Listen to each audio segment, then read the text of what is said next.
Hello everyone, welcome to Naira study hub. आप सब कैसे हैं? आई होप कि आप सभी अच्छे होंगे और अपनी स्टडी को कंटिन्यू कर रहे होंगे। फ्रेंड्स, आज के वीडियो लेक्चर में जो आपका सब्जेक्ट हो जाता है आरंभिक स्तर पर भाषा गणित के पठन लेखन और क्षमता का विकास, इसके राजन सीरीज के बहुविकल्पी प्रश्नों की सीरीज को कंटिन्यू करेंगे जो पार्ट सेकेंड है। उससे पहले की वीडियो में पार्ट फर्स्ट देखा और उससे पहले पवन सीरीज को कंप्लीट किया। सो प्लेलिस्ट में जाकर आप लोग देख सकते हैं। हालांकि जिन लोगों ने सब्सक्राइब कर रखा है उनके पास तो नोटिफिकेशन पहुंच ही जाती है, और कभी कभी फ्रेंड्स ऐसा भी हो जाता है किन्हीं कारणों से नोटिफिकेशन नहीं पहुंच पाता है, तो आप लोग प्लेलिस्ट में जाकर वहां से वीडियो सर्च कर सकते हैं। और एक चीज़ और बता दें कि जैसे वीडियोस तो रोज़ अपलोड की जाती हैं, लेकिन कभी कभी आप लोगों तक नहीं पहुंच पाती हैं, तो आप लोग देख लिया कीजिए कि ऐसा तो नहीं है कोई वीडियो आई है तो आप लोग उसको सर्च कर लिया कीजिए। तो चलते हैं आज की सीरीज का हम लोग फर्स्ट नंबर क्वेश्चन देख लेते हैं। फर्स्ट नंबर क्वेश्चन हो जाता है, सबसे प्राचीन भाषा है हिंदी, अंग्रेजी, संस्कृत या उर्दू? तो आप लोगों को, सभी लोगों को पता है कि जो सबसे प्राचीन भाषा है वो संस्कृत भाषा हो जाती है, ठीक है ना। यानी कि सा ऑप्शन राइट हो जाता है।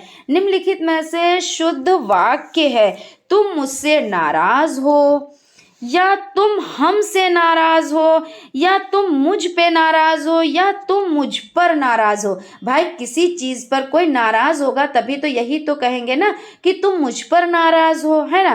तो इसलिए द ऑप्शन आपका राइट हो जाता है। शुद्ध वाक्य का चयन करें, तुम चलो मेरे को आता है, तो ये तो बिल्कुल ही गलत हो गया, है ना।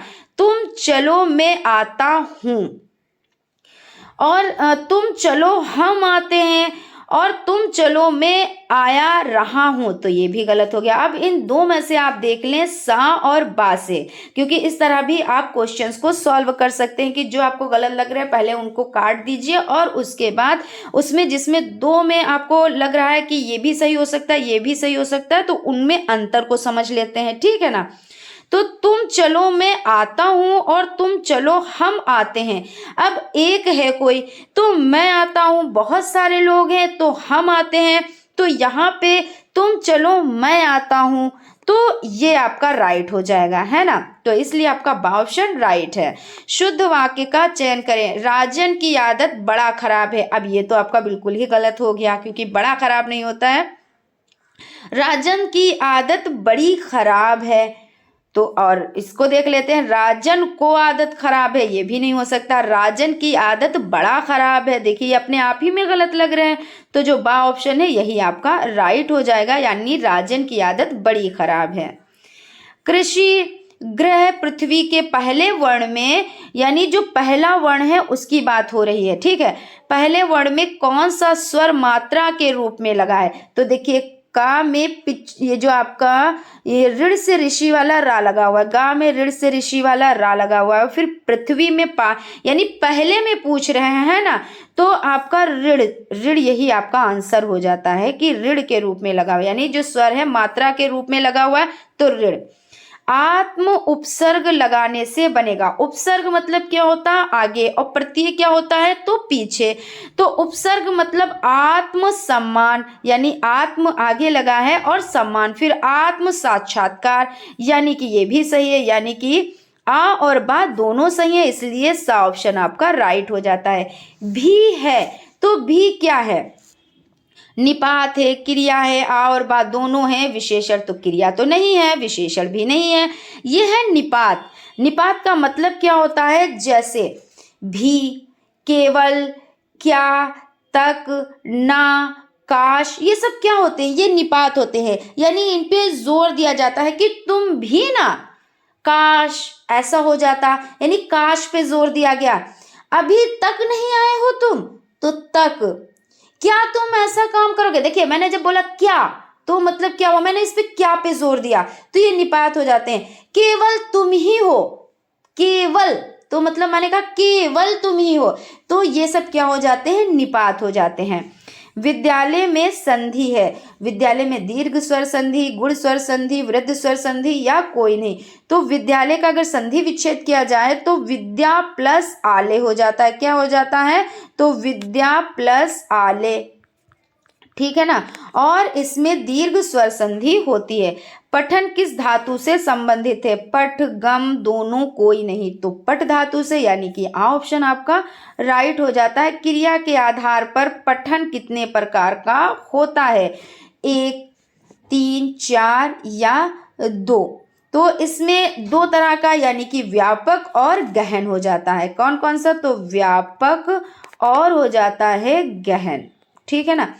फिर उसके बाद आपका हो जाता है क्रिया के आधार पर पठन है। तो क्रिया के आधार पर सस्वर पठन यानी मौखिक पठन और मौन पठन, तो ये दोनों हो जाते हैं। इस तरह से सा ऑप्शन आपका राइट हो जाता है।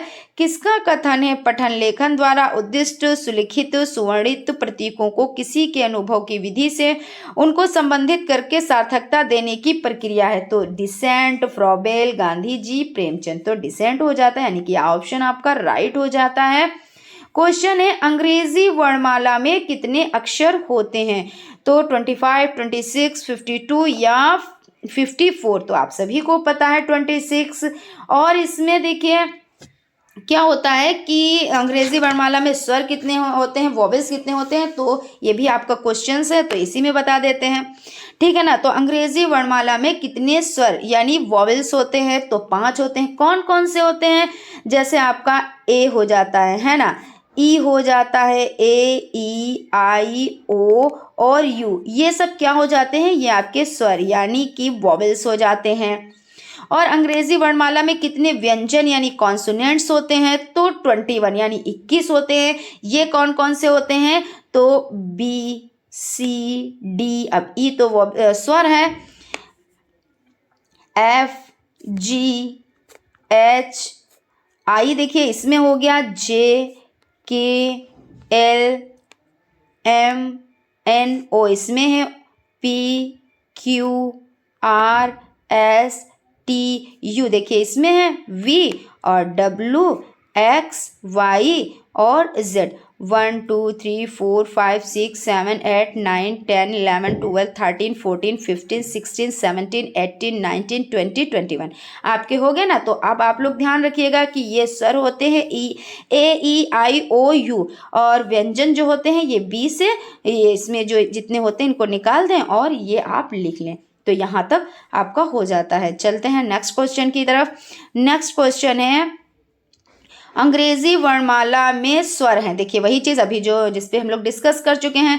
तो ए, ई, आई, ओ, यू ये आपके हो जाते हैं, यानी आपको पता है तो आपने सापे आपने टिक कर दिया। निम्न में हंस पद है। तो हंस पद कौन होता है? जैसे इसको लगाते कब हैं, पहले इसको समझ लेते हैं, फिर कौन सा है इसको समझ लेते हैं। तो वाक्य लिखते समय अगर कोई शब्द छूट जाता है, कभी कभी होता नहीं, जैसे आप लिख रहे हैं राधा पढ़ रही है, तो राधा रही है पढ़ना आपने लिखना भूल गए मतलब, तो वहां पे आप क्या करेंगे, जैसे राधा पढ़ रही है और आपने लिख क्या दिया, राधा रही। अब यहाँ पे देखिए रही है और जगह यहाँ पे नहीं आपने छोड़ी, क्योंकि आपको आप तो भूल गए हैं ना। तो फिर आप क्या करेंगे, यहाँ पे जितनी जगह बची आपने हंस पद लगा दिया और उसके बाद आपने क्या किया, जो चीज़ है जैसे आपने पढ़ आप भूल गए थे तो आप यहाँ पे पढ़ लिख देंगे, तो इस तरह से हो जाता है। तो ये चिन्ह अब आपको तो पता हो गया ये इस तरह से है, तो यानी बा ऑप्शन आपका राइट हो जाता है। निम्न में से उद्धरण का चिन्ह है। उद्धरण चिन्ह किसको कहते हैं, जैसे किसी के कहे गए वाक्य को जैसे का तैसा लिखने के लिए जो चिन्ह प्रयोग करते हैं उसे उद्धरण चिन्ह कहते हैं। और उद्धरण चिन्ह देखिए जैसे जो आप लोग जैसे एक्टिव पैसिव लिखते हो तो इस तरह से लगाते नहीं हो, या कोई चीज़ वाक्य कहना होता है तो ऐसा जब कोई वाक्य लिखने को जैसे का तैसा जब लिखते हैं तब होता है, और जब चेंज करते हैं तब नहीं होता है, ये चीज़ ध्यान रखिएगा। तो ये आपका उद्धरण चिन्ह हो जाता है। उसके बाद है शक्ति, भक्ति, ज्ञान, विज्ञान, अरहर, मगहर शब्द निम्न में से किससे प्रदर्शित करें। तो जैसे ये क्या होता है, जैसे शक्ति हमने कही, आपने कह दिया भक्ति, फिर हमने कहा ज्ञान, आपने कहा विज्ञान, और हमने कहा अरहर, आपने कहा मगहर, हमने कहा तक, तुमने कहा कब, तब, तक, है ना। इस तरह से तो ये क्या होते हैं, ये सब तुकांत शब्द होते हैं। और ये किसमें, जैसे शायरी में हो जाते हैं, या कोई जब गेम खेला जाता है तो तुकबंदी जब की जाती है तो एक जैसे घट, पट, चट, नट, इस तरीके से कहते चले जाते हैं, तो ये तुकांत हो जाते हैं। उसके बाद आपका हो जाता है स्पर्श व्यंजन की संख्या कितनी होती है। तो स्पर्श व्यंजन, देखिए टोटल जो व्यंजन होते हैं वो कितने होते हैं, तो टोटल व्यंजन हो जाते हैं 33।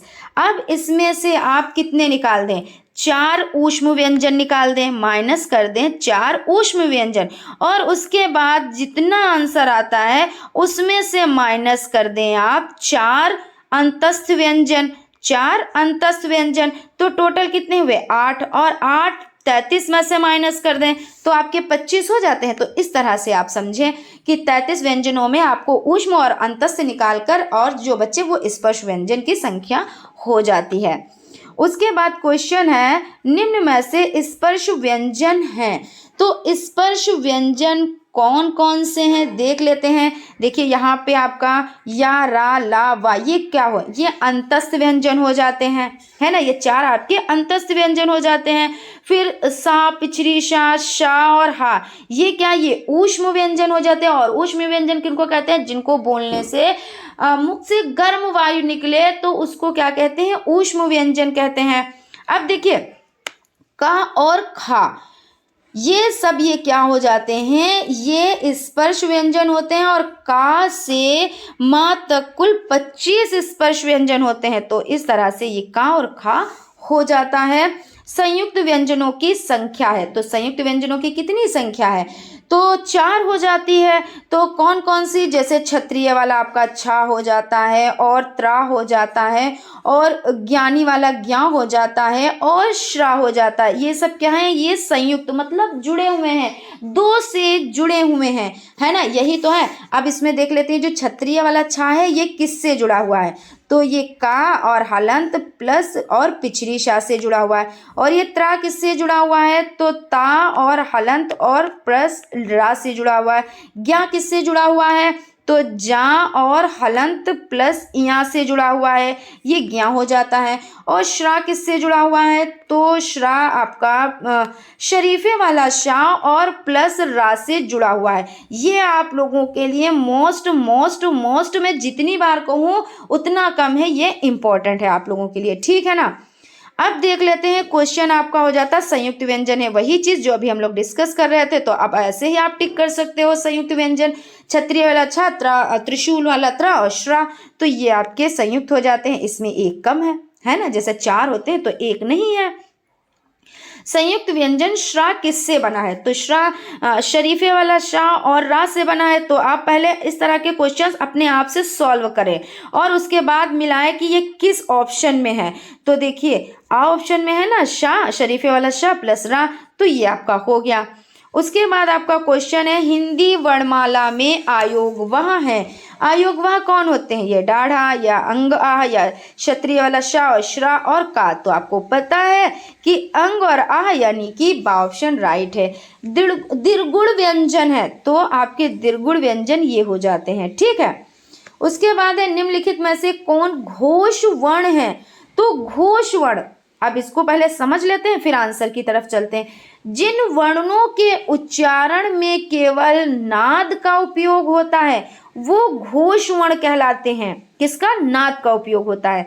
और अगर आघोष की बात करें तो जिन वर्णों में नाद की जगह श्वास का उपयोग होता है, तो इसमें जो आपके घोष वर्ण हो जाते हैं। तो लाइन का, जैसे आपने एक लाइन लिखी, पहले हम एक लाइन लिखते हैं, कंठ जो आपकी उच्चारण स्थान कंठ हो जाता है उसका लिख लेते हैं। तो का और खा, गा और घा, और आपका हो जाता है का, खा, गा, घा, ये और अड़ा। देखिए यहाँ पे समझिए, और हम लोग क्या समझ रहे हैं कि घोष वर्ण, तो जो आपका तीसरा, चौथा और पांचवा हो जाता है ये क्या हो जाता है, ये घोष वर्ण हो जाता है। और इनके उच्चारण में केवल नाद का उपयोग होता है, जैसे खा, गा, घा।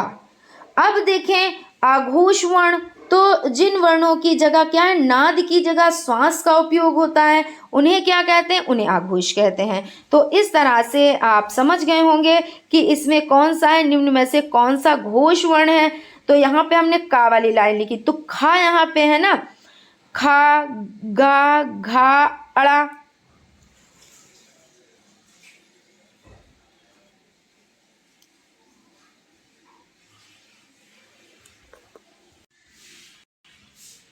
तो यहाँ पे आप समझ लें निम्नलिखित में से कौन घोष वर्ण है। तो जो तीसरा, चौथा और पांचवा वर्ण, तो यहाँ पे जब तक आप इसको सॉल्व नहीं करेंगे तब तक आप कैसे इसको समझ पाएंगे। तो खा वाली लाइन पहले हम लिख लेते हैं। तो का, खा, गा, घा और अड़ा, और उसके बाद आपका चा है, तो चा, छा, जा, झा और इया, ये हो जाता है। उसके बाद पाफा, बाभा, मा, तो पा, ये क्योंकि माँ दिए हैं तो पूरी लाइन तो हम लिखेंगे, पा, फा और आपका हो जाता है बा और भा और माँ हो जाता है। उसके बाद टाठा, ठा दिए हुए हैं तो टाठा वाली लाइन पूरी लिखनी पड़ेगी, यानी कि मूर्धा है ना, टाठा डाढ़ा तो मूर्धा है ना, तो टा, ठा, डा, ढा, टा, ठा, डा और आपका हो जाता है ढा और अड़ा, ये इतने हो जाते हैं, टाठा, डाढ़ा, अड़ा। तो यहाँ पे आपका, अब आप समझिए कि जिन निम्न में कौन घोष वर्ण है, तो तीसरा, चौथा और पांचवा। तो तीसरा, चौथा और पांचवा, इसमें भी तीसरा, चौथा और पांचवा, सब में आप तीसरा, चौथा और पांचवा, तीसरा, चौथा और पांचवा। अब आप देख लें जो आपके ऑप्शन में है, तो तीसरा, चौथा और पांचवा, देखिए पहले में खा है तो ये दूसरा है, तो ये नहीं है। फिर चा, चा में तो ये पहला ही है, तो ये भी नहीं है। और उसके बाद माँ, तो पा, फा, बा, भा, मा, तो तीसरा, चौथा और पांचवा, तो यानी माँ पांचवा है, तो ये। और ठा वाला भी देख लेते हैं, उसके बाद आंसर पे चलते हैं। टा, ठा, तो ये दूसरा है, तो ये भी नहीं है। इस तरह से आपका जो माँ है यानी सा ऑप्शन है वो राइट हो जाएगा। अब है निम्न में कौन आघोष है। अब आघोष भी इसी में समझ लेते हैं। आघोष आपका कौन सा है, तो इसमें कह रहे हैं आ है या आपका जा है या हा है या सा है। तो ये आपका हो जाता है, आपका निम्न में आघोष वर्ण है तो दा यानी सा हो जाता है, ठीक है ना। तो यहाँ पे आपका सा में देखिए कौन सा है, हा है। तो निम्न में आघोष वर्ण है दा, सॉरी सा मतलब है, तो वो आपका दा है, दा पे है, तो ये आप दा पे टिक करें। भाषाई कौशल का सही क्रम है, तो सही क्रम अगर आप इस तरह से रखेंगे तो आप अच्छे से कर पाएंगे। सुबोपाली, सुबोपली कर लें या सुबोपाली कर लें, ठीक है। तो सुनना, बोलना, पढ़ना और लिखना, तो भाषाई कौशल का सही क्रम, तो सुनना पहले है, ठीक है, फिर बोलना, फिर क्या है पढ़ना और फिर है लिखना, यानी यही आपका ऑप्शन राइट है, यानी आ ऑप्शन राइट है। भाषाई कौशल का प्रथम चरण, तो प्रथम देखिए सुनना है ना, सुनना, बोलना, पढ़ना, लिखना, तो प्रथम क्या आता है, सुनना आता है। तो सुनना यहाँ पे देखिए कहाँ पे है, दा ऑप्शन पे, इसलिए दा ऑप्शन राइट है। वह कौन सी भाषा है जिसमें शिक्षण करने यानी शिक्षण करने से बालक आसानी से सीखता है, तो राष्ट्रभाषा, राज्य भाषा, विदेशी भाषा और मातृभाषा। तो भाई मातृभाषा है तो बच्चा इसको आसानी से इसमें सीख सकता है, क्योंकि क्या होता है जब बच्चा भाई अपने परिवार में जन्म लेता है, सबसे पहले अपनी माता के संपर्क में आता है, तो जैसे वो अपनी माता को बोलते हुए देखता है वैसे ही तो वो बोलता है ना। उसको कोई किताब नहीं पढ़ाई जाती है कि भाई इसको आप पानी कहो, इसको आप खाना कहो, ये मम्मी है, ये पापा है। वो सब कुछ घर में सीखते हैं और जिस भाषा में बात की जाती है उसी भाषा में बच्चा सीखता है। अब अमेरिका की ले लीजिए, वहाँ अंग्रेजी बोली जाती है, तो ऐसा तो है नहीं कि बच्चे को वाटर सिखाया गया है, फूड सिखाया गया है, ऐसा तो नहीं है। लेकिन बच्चा स्वयं से सीखता है। कैसे? अब उससे कहो कि उसको कि कोई ग्रामर पढ़ाई गई है, तो नहीं, क्योंकि उसकी मम्मी पापा जैसे बोलते हैं वैसे ही बच्चा सीख जाता है। तो जब जो घर में भाषा बोली जाती है, अगर मातृभाषा में ही बच्चा विद्यालय में सीखेगा तो उसको क्या कुछ झिझक नहीं लगेगी, और जब झिझक नहीं लगेगी तो बच्चा क्या करेगा, आसानी से चीज़ों को सीख पाएगा। यानी कि मातृभाषा आपका राइट आंसर हो जाता है। उसके बाद मातृभाषा है, तो मातृभाषा अंग्रेजी है, हिंदी है, गणित है, संस्कृत है, तो हिंदी है ना, तो हिंदी आपका राइट आंसर हो जाता है। उसके बाद क्वेश्चन है बालकों की प्रथम पाठशाला है, तो विद्यालय, आंगनबाड़ी, परिवार या गांव, तो परिवार, और परिवार ही इसका क्या है, प्रथम पाठशाला है। और अगर बात की जाए उसकी शिक्षिका की तो माता, क्योंकि वो माता से सब कुछ सबसे पहले बच्चा सीखता है, फिर अपने परिवार के और जनों से, फिर उसके बाद पड़ोसियों से, और फिर विद्यालय जाता है ना, तो इस तरह से हो जाता है। हिंदी का संबंध किस लिपि से है, तो देवनागरी, ब्राह्मी या दोनों से या कोई नहीं, तो देवनागरी लिपि से, यानी कि ऑप्शन आपका राइट हो जाता है।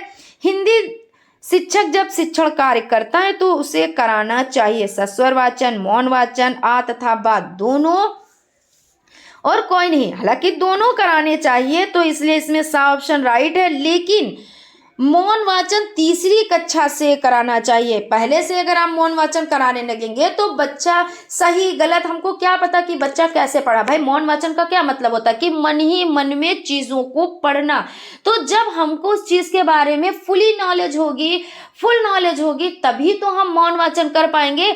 लेकिन जब हमको आता कुछ नहीं है, हम अभी पहली कक्षा में गए हैं और हमको ये भी नहीं है कि छोटा से क्या होता है, बड़ा से क्या होता है, या मात्रा कौन सी, और हम मौन वाचन कैसे करने लगेंगे। तो यानी कहने का मतलब ये कि बच्चों को पहले सिखाया जाए, उसके बाद मौन वाचन कराया जाए, है ना। तो तीसरी कक्षा से लगभग बच्चा सब चीज़ें सीख जाता है, पढ़ना सीख जाता है, तो तीसरी कक्षा से स्टार्ट करना चाहिए।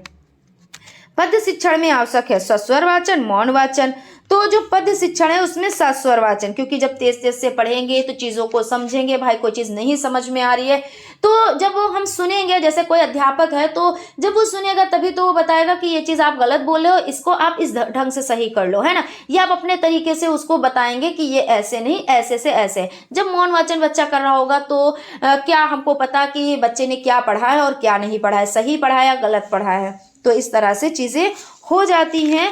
क्वेश्चन है आपका प्राथमिक स्तर के बालकों के लिए शिक्षण के लिए आवश्यक है सस्वर वाचन, मौन वाचन, सामूहिक वाचन द्वारा कोई नहीं, तो पूर्व माध्यमिक कक्षाओं की बात हो रही है, तो बालकों के लिए शिक्षण के लिए आवश्यक है। तो क्या कह रहे हैं यहाँ पे क्वेश्चन है आपका प्राथमिक स्तर के बालकों के लिए शिक्षण मौन वाचन, और यहाँ पे तो आपका हो गया है, तो सस्वर वाचन हो जाता है। फिर उसके बाद पूर्व माध्यमिक कक्षाएं है तो हिंदी शिक्षण करना चाहिए, तो सस्वर वाचन, मौन वाचन, सामूहिक वाचन या कोई नहीं, तो मौन वाचन आपका हो जाता है। गद्य पाठों का शिक्षण मुख्य रूप से किन वाचन द्वारा करना चाहिए, तो गद्य पाठों का वाचन देखिए यहाँ पे मौन वाचन है तो मौन वाचन भी सही होता है। वैसे सस्वर वाचन अगर जैसे हो तो बेहतर होता है, लेकिन मौन वाचन भी अपने आप में बहुत महत्वपूर्ण है, लेकिन जब बच्चे को आ जाता है तभी मौन वाचन, है ना, वो चीज़ है यहाँ पे। मौखिक अभिव्यक्ति में कौन सी विधि उचित नहीं है, जो नहीं उचित है वो कविता पाठ, सस्वर वाचन, समवेत वाचन, मौन वाचन।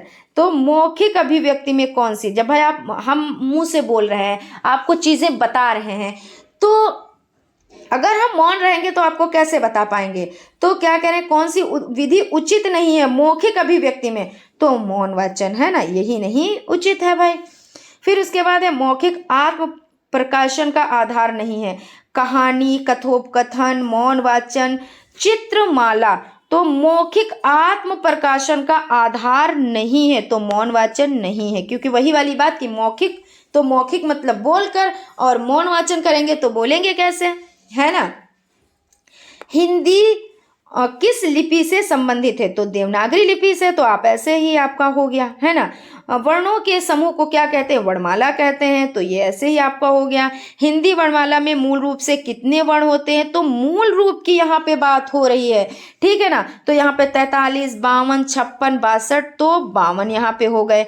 अब इसमें 11 स्वर और 41 व्यंजन है। फिर जब इनको अलग किया जाता है तब 33 व्यंजन बचते हैं ना, क्योंकि उसमें बहुत कुछ होता है। कौन स्वर है, कौन व्यंजन है, कौन आयोगवाह है, कौन अंतस्थ है, कौन ऊष्म है। तो इन सब चीज़ों के बारे में तो हम बताते चले आ रहे हैं ना स्टार्टिंग से। और भी चीज़ों को बारीकी से समझना है, डिटेल में समझना है, तो आप लोग क्लास देखें, प्लेलिस्ट में जाकर आप लोग देख सकते हैं, ठीक है ना।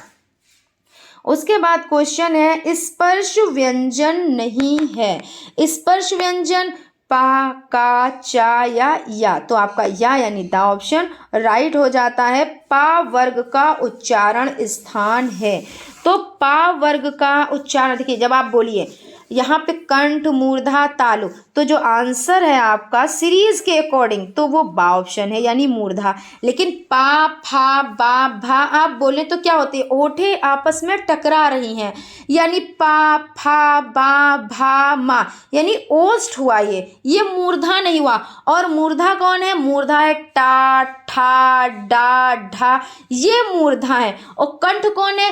का, खा, गा, घा, ये कंठ है, ठीक है ना। और तालु कौन है? तो तालु आपका हो जाता है चा, छा, जा, झा, या, और इसमें शा भी आता है। तो ये आपके क्या हो जाते हैं? ये कंठ हो जाते हैं। और यहाँ पे बात किसकी हो रही है कि पा वर्ग का उच्चारण, तो पा, फा, बा, भा यानी ओष्ठ यानी द ऑप्शन, बा ना होकर द ऑप्शन, ठीक है ना। आ वर्ण किन दो वर्णों के मेल से बना है? तो जाया, वैसे जाया आपका ज्ञा से बना होता है। आ वर्ण किन दो वर्णों से बना है? तो यहाँ पे सा ऑप्शन राइट माना गया है। अंग आह वर्ण कहलाते हैं। अंग आह क्या कहलाते हैं? केवल स्वर, केवल व्यंजन, उच्छिप्त या आयोगवाह। तो आपके आयोगवाह यानी कि द ऑप्शन आपका राइट हो जाता है। साइलेंट यानी मूक मौन वर्णों का प्रयोग होता है। मूक मतलब मौन यानी चुपचाप है लिखे लेकिन बोले नहीं जाते हैं। उनका प्रयोग किस में होता है? तो आपने इंग्लिश में इन सब चीज़ों को पढ़ा है। जैसे नॉलेज में नॉलेज पढ़ा जाता है लेकिन लिखा क्या जाता है? के से लिखा जाता है। गुड नाइट में के देखिए होता है लेकिन वो साइलेंट होता है। ऐसे बहुत सी चीज़ें हैं। जैसे नेट लिखा होता है, जी साइलेंट होता है, नेट पढ़ा जाता है। तो इस तरह से जैसे HOUR ओवर होता है और पढ़ा H से होता है लेकिन पढ़ा ओवर जाता है यानी साइलेंट है। तो वो किस में? तो इंग्लिश में यानी अंग्रेजी भाषा में। तो आपका आ ऑप्शन राइट हो जाता है। ऐसे बहुत से शब्द हैं जिसमें साइलेंट होता है, ठीक है ना। महाप्राण वर्ण होते हैं। तो महाप्राण वर्ण तो इनको समझ लेते हैं। का, गा, चा, जा, खा और घा, पा और बा। तो इसमें महाप्राण कौन से होते हैं?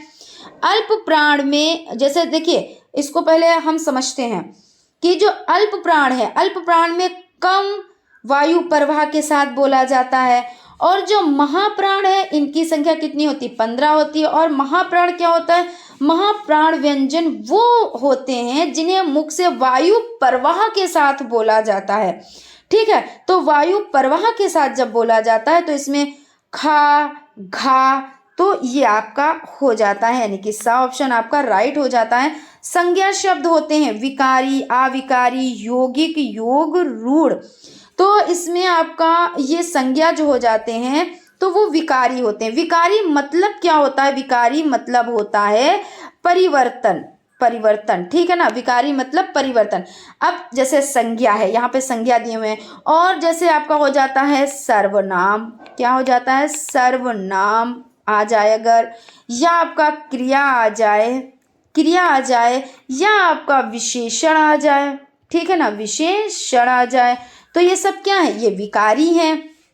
अब शब्दों में लिंग, वचन, कारक आदि के जैसे में परिवर्तन जो होते हैं वो क्या कहलाते हैं? वो विकारी शब्द कहलाते हैं। तो इस तरह से आपका आ ऑप्शन राइट हो जाता है। सर्वनाम के भेद होते हैं 5, 6, 7, 8।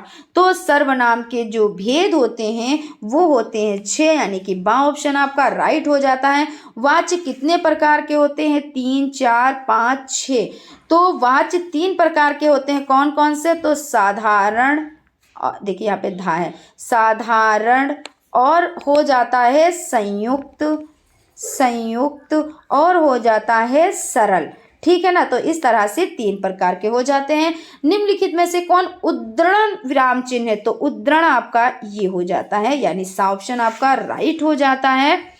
संबोध निर्माण का चरण है मिलान करना, तुलना करना, आ और बा दोनों। तो आ और बा दोनों यानी कि सा ऑप्शन राइट हो जाता है। संबोध निर्माण के आधार पर निम्न में से कौन सत्य है? तो वस्तुओं तथा घटनाओं के बारे में अनुभव, घात से आघात के क्रम में अनुभव, अवधारणा या संबोध निर्माण हेतु प्रत्यक्षीकरण, या मूर्त अमूर्त के क्रम में अनुभव। तो मूर्त अमूर्त क्रम में अनुभव ये आपका राइट आंसर हो जाता है। क्वेश्चन है आपका, संख्या आपकी ये हो जाती है 65,342, या आप इस तरह से भी पढ़ सकते हैं, इकाई, दहाई, सैकड़ा, हजार, 10,000, यानी 65,342 में। और फिर ये ऐसे पढ़ा कीजिए आप लोग, तो इकाई, दहाई, सैकड़ा, हजार, 10,000, 78,443 जोड़ने पर प्राप्त संख्या के हजार वाली संख्या।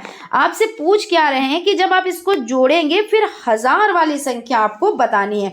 तो स्टार्ट करते हैं। देखिए सबसे पहले 6, 5, 3, 4 और 2, और उसके बाद आपका 7, 8, 4, 4 और 3, और इसको क्या करते हैं? प्लस कर देते हैं। भाई इन्होंने कहा है जोड़ने पर, तो 2 और 3 कितना हो जाता है? 5 हो जाता है। उसके बाद 4 और 4 8 हो जाता है, 3 और 4 7, और उसके बाद आपका 5 और 8, 8, 5 13, 13 के देखिए 13, 13 के 3 और हासिल 1, और 6 और 1 ये 7 हो गया, और 7 और 7 14 हो गए। तो आपका जो आंसर निकल कर आया है वो 14, 37 और 85 ये निकल कर आया है। अब आप इसमें देखिए जो आपकी कह रहे हैं हजार वाली संख्या है ना, तो यहां से देखिए ये इकाई हो गई, ये दहाई हो गई, ये सैकड़ा हो गया, और ये आपका हजार हो गया। इकाई पे 5 है, दहाई पे आपका कितना हो जाता है? तो 8, और सैकड़े पे 7, और हजार पे 3, और हजार ही पूछ रहे हैं तो यानी 3, यानी बा ऑप्शन आपका राइट हो जाता है। फिर क्वेश्चन है संख्या, देखिए 6,534 को 7 से भाग देने पर भागफल एवं शेषफल निम्न में से क्या होगा? अब ये पूछ रहे हैं भागफल भी बताओ और शेषफल भी बताओ, और सब में देखिए भागफल और शेषफल लिखा हुआ है। अब इसमें कौन सा सही है ये आपको बताना है। तो 6,534, और इसमें आपको भाग किससे देना है? तो 7 से। अब 7 से भाग दे देते हैं। तो 7 एकम 7, 7 दूनी 14, 7 21, 7 चौक 28, 7 पच्चे 35, 7 छंग 42, 7 सत्ती 49, 7 अट्ठी 56, और 7 नवाई 63। तो 7 नवाई 63 हो जाता है। तो यहाँ पे 63। फिर उसके बाद देखिए यहाँ पे माइनस कर देते हैं। तो 5 में से 3 जाता है तो कितना बचता है? 2 बचता है, और 6 में से 6 जाता है तो कुछ नहीं बचता है। तो आप ऐसे भी लिख सकते हैं और 0 भी बना सकते हैं। ठीक है, इसमें कोई इशू नहीं है। उसके बाद आपका यहाँ पे हम इसमें एक एक संख्या उतारते हैं, ये तो आपको पता है अच्छे से। फिर यहाँ पे 23 बन जाता है। अब ऐसा टेबल पढ़ेंगे 23 से कम रहे, 23 हो जाए मगर ऊपर ना हो, तो 7 त्रिक 21 होता है, और 7 चौक 28, 28 मतलब ज्यादा हो गया, तो 7 त्रिक 21 यही तो हुआ ना। तो 3 में से 1 गया तो 2 बचता है, और यहाँ 2 में से 2 गया तो कुछ नहीं बचता है। अब हम ये 4 यहाँ पे उतार लेंगे। उतार लिया तो 7 त्रिक 21 और 7 चौक 28, तो फिर वही प्रक्रिया 7 त्रिक 21। ठीक है, अब यहाँ 4 में से 1 गया तो कितना बचा? तो 3 बचा, और यहाँ 2 में से 2 गया, कुछ नहीं बचा, यानी आपका भागफल देखिए हो गया और शेषफल हो गया, यानी 933 और 3 देखिए किस में है? तो आपका आ ही ऑप्शन है, तो यानी आ ऑप्शन आपका राइट हो जाता है। उसके बाद क्वेश्चन है, एक ऑयल मिल की वार्षिक आय 39,77,06 है तथा दूसरे ऑयल मिल की वार्षिक आय 24,67,59 है, तो पहले मिल की वार्षिक आय दूसरे से कितनी अधिक है? अब कितनी अधिक है, इस तरह के जो सवाल होते हैं तो उसमें क्या करना होता है, माइनस कर देते हैं, जितना आंसर निकल के आता है वही अधिक हो गया। जैसे वही चीज है कि जैसे आपके पास 5 रुपए हैं और हमारे पास कितने हैं, तो 3 रुपए हैं, तो आपके पास हमसे कितने ज्यादा हैं, तो आप क्या करेंगे, माइनस ही तो करेंगे। जब माइनस करेंगे तो पता चल गया कि हमसे ज्यादा आपके पास 2 रुपए हैं, क्योंकि हमारे पास 3 है, आपके पास 5 है, तो 2 रुपए ज्यादा है, तो माइनस करना होता है। तो इसमें हम माइनस कर देते हैं, तो आपका हो जाता है 39770 और दूसरी संख्या है 9 और 5 और 7 आपका हो जाता है, और आपका हो जाता है 6, उसके बाद हो जाता है 4 और उसके बाद हो जाता है 2। अब क्या करेंगे, माइनस कर देंगे। अब यहाँ पे समझिए 6 में से 9 तो जा नहीं सकता, और जैसे मान लीजिए हमने दूसरे पर्सन से ली कोई चीज़ मांगी, उनके पास भी नहीं है, तो उन्होंने क्या किया, हमको उधार ला के दिया। अब उन्होंने हमको उधार ला के दिया तो यहाँ पे बन गए 16। कितने बन गए, 16, क्योंकि 6 थे तो 16 बन गए।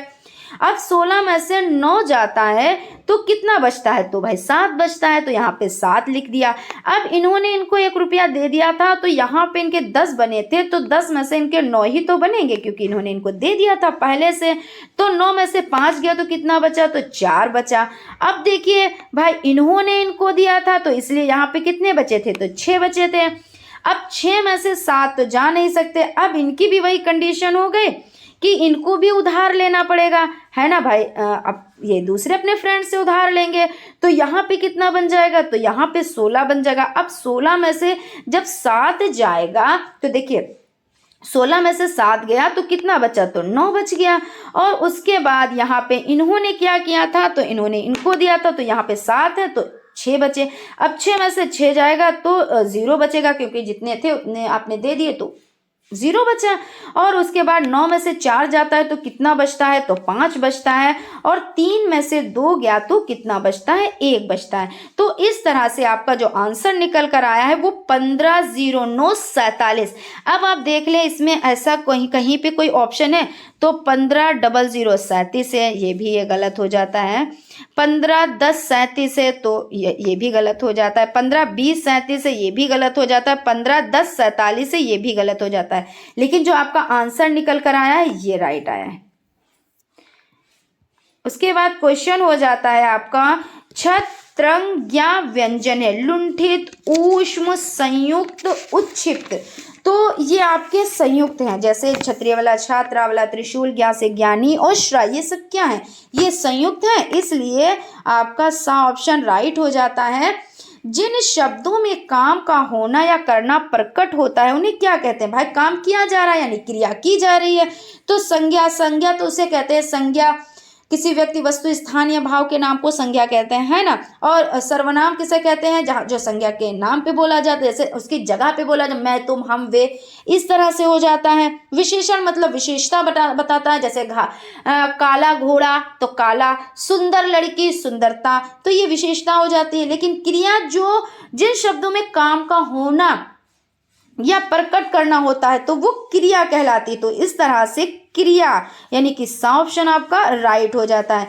जिन शब्दों के अर्थ समान होते हैं उन्हें क्या कहते हैं, तो उन्हें समानार्थी या पर्यायवाची कहते हैं, है ना। तो ये आपका हो जाता है। मुखाकृति के आधार पर स्वरों का वर्गीकरण कीजिए। तो मुखाकृति के आधार पर अग्र स्वर, पश्च स्वर, संवृत्त स्वर। अग्र स्वर में जैसे आपका हो जाता है छोटी ई हो जाता है, और आपका बड़ी ई हो जाता है, ए हो जाता है, आए हो जाता है, ये सब हो जाते हैं। पश्च स्वर में आपका हो जाता है छोटा ऊ, बड़ा ऊ, ओ, और आपका हो जाता है आओ, ये सब हो जाते हैं। और तो इस तरह से समृद्ध भी, तो ये सभी यानी कि द ऑप्शन आपका राइट हो जाता है। वे संख्याएं जो 2 से पूर्ण रूप से विभाजित नहीं होती हैं उन्हें क्या कहते हैं, तो जो पूर्ण रूप से 2 से विभाजित नहीं होती हैं तो उन्हें विषम संख्या कहते हैं। विषम संख्या कौन कौन सी होती है, जैसे 3 हो गया, 5 हो गया, 7 हो गया, और क्या कह रहे हैं दो से जो पूर्ण विभाजित नहीं होती, 11 हो गया, ये सब क्या है, ये दो से पूर्ण रूप से विभाजित तो नहीं हो रही है। और भाज्य संख्या क्या होती है, यहाँ पे समझ लेते हैं। हालांकि आपका आंसर तो मिल गया है, लेकिन समझ लेते हैं। भाज्य संख्या वो होती है जो एक और स्वयं और किसी अन्य संख्या से भी कट जाती हैं, वो भाज्य होती हैं। सम संख्या जो दो से विभाज्य हो जाए, दो से विभाज्य जैसे आपका 4 हो जाता है, 6 हो जाता है, 8 हो जाता है, 10 हो जाता है, ये सब क्या है, तो ये सब हो जाती हैं सम संख्याएं। उसके बाद आपका अपरिमेय संख्या है। अपरिमेय संख्या p/q फॉर्म में जो लिखी जाती हैं वो जो लिखी जाती हैं वो परिमेय संख्या होती हैं, और जो नहीं लिखी जाती हैं वो अपरिमेय संख्या होती हैं। ठीक है ना। और अपरिमेय संख्या में आपका पाई जो हो जाता है यह आपकी अपरिमेय संख्या है। और इस तरह से जैसे आपका 2/4 इस तरह से है, तो ये क्या है, ये आपका देखिए दशमलव में हो जाता है। और अगर हम बात करें परिमेय संख्या की, तो जैसे आपका हो जाता है जो भी p/q यानी p/q फॉर्म में लिखा है वो परिमेय संख्याएं हैं। एक परिमेय संख्या को किस रूप में व्यक्त किया जा सकता है, वही चीज तो p/q फॉर्म में, यानी कि आपका बा ऑप्शन राइट है। शून्य की खोज कहाँ हुई थी, तो भारत में, ये तो आपको बहुत अच्छे से पता है, इस पे इतना एक्सप्लेन, क्योंकि आप सभी को पता है शून्य का आविष्कार भारत में हुआ था।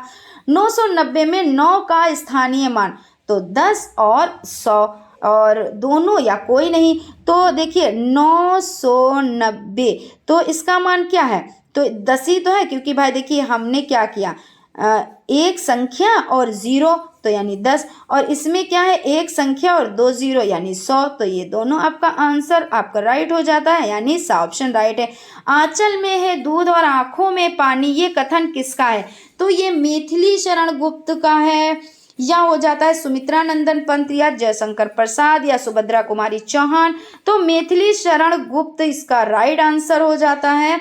1 से 9 तक की संख्याओं का ज्ञान छोटे छात्रों को किन माध्यमों से कराया जाना चाहिए, तो खेल द्वारा भी, कविता द्वारा, मूर्त वस्तुओं द्वारा, तो इन सभी द्वारा कराना चाहिए, क्योंकि छोटे बच्चों को जब आप इस तरह से शिक्षा देंगे, ज्ञान देंगे, तो उनको बहुत अच्छे से समझ में आता है और उनका बड़ा ही मन लगता है पढ़ाई में। उनको फिर ये नहीं लगता कि हम पढ़ रहे हैं, उनको लगता है कि हम खेल रहे हैं। लेकिन आप क्या कर रहे हैं, खेल खेल में उनको शिक्षा दे रहे हैं।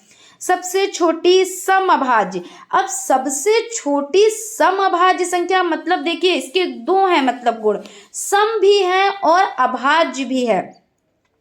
तो इसमें आपका 1 3 5 2 कौन सा है, तो 2 संख्या जो आपकी है ये सम भी है और अभाज्य भी है, इस तरह से हो जाती है। क्वेश्चन है आपका 22 गुणे 34 का गुणनफल। तो भाई इस तरह के जो क्वेश्चन को सॉल्व करने के लिए तो आपको हल करना ही रहता है, ये नहीं है कि आप ऐसे ही तुक्के कर दें, ये नहीं है, बिल्कुल भी नहीं है। 4 दूना 8 हो जाता है और 4 दूना 8 हो जाता है और 3 दूना 6 हो जाता है और आपका 3 दूना 6 हो जाता है, ठीक है ना। अब यहाँ पे 8 और 6 14, 14 के 4 हासिल 1 और 1 और 6 कितना होता है, तो 7 हो जाता है, तो 748 यानी आ ऑप्शन आपको मिल गया। ता वर्ग का उच्चारण स्थान है, ता था दा धा, तो ता है, तो ता जब बोल रहे हैं तो दांतों पे जबान जाके टकरा रही है, ता था दा धा, यानी कि दंत हो जाता है। गणित की मूल संक्रियाएं क्या है, गुणा भाग जोड़ घटाना, जोड़ घटाना गुणा भाग केवल जोड़, तो जोड़ घटाना गुणा भाग ये सब हो जाती हैं, ठीक है। क्वेश्चन है निम्नलिखित में दंत व्यंजन है, देखिए वैसे ही ता था दा धा ना, तो आपको पता है ता था दा धा वाली जो आपकी लाइन हो जाती, तो ता था दा धा ना, यानी यहाँ पे ना आया है तो इसलिए ऑप्शन राइट हो जाता है। उत्क्षिप्त व्यंजन है, उत्क्षिप्त व्यंजन कौन से हैं, तो ये आपका ढा अड़ा, ये बिंदी इसमें रखी हुई, यानी कि ऑप्शन आपका राइट हो जाता है। निम्नलिखित में से स्वर नहीं है, तो स्वर देखिए छोटा आ बड़ी ई छोटा ऊ, ये तो सब स्वर हो जाते हैं और आपका यही एक ऑप्शन है जो स्वर नहीं है। उसके बाद है क्षत्रिय वाला छा वर्ण किन 2 वर्णों से मिलकर बना है, तो आपको पता है जो क्षत्रिय वाला छा है वो देखिए आप पहले इसको रफ करेंगे, और मैं बार बार यही बताती हूँ कि इस तरह के क्वेश्चन पहले आप कर लेंगे, बाद में ऑप्शन में मिलान करेंगे। तो ये का हलंत प्लस पिछड़ी शा, तो किस में है आपका, तो देखिए या इसमें जो आपका हो जाता है तो दा ऑप्शन यानी कि गलत है आपका, है ना, और सा ऑप्शन आपका राइट हो जाता है, यानी कि सा ही आपका राइट है। निम्नलिखित में आयोग वह है, तो आयोग वह अंग और आह हो जाते हैं। वाक्य के गुण होते हैं, तो वाक्य के गुण में क्या होता है, सार्थकता होती है, क्रमबद्धता होती है, योग्यता होती है, उपर्युक्त सभी यानी कि उपर्युक्त सभी, तो द ऑप्शन आपका राइट होता है। मुझसे बैठा नहीं जाता है, यह कृतवाच्य है, कर्मवाच्य, भाववाच्य है या विधिवाच्य। अब आपके ऑप्शन में जो दिए हुए हैं वो आपका आ ऑप्शन है, लेकिन ऐसा नहीं है। देखिए कृतवाच्य का मतलब होता है, कृतवाच्य नाम से ही पता चला कर्ता की प्रधानता है, और कर्मवाच्य में कर्म की प्रधानता होती है। कर्मवाच्य में किसकी प्रधानता होती है, तो कर्म की प्रधानता होती है। कृतवाच्य में किसकी होती है, तो कर्ता की होती है।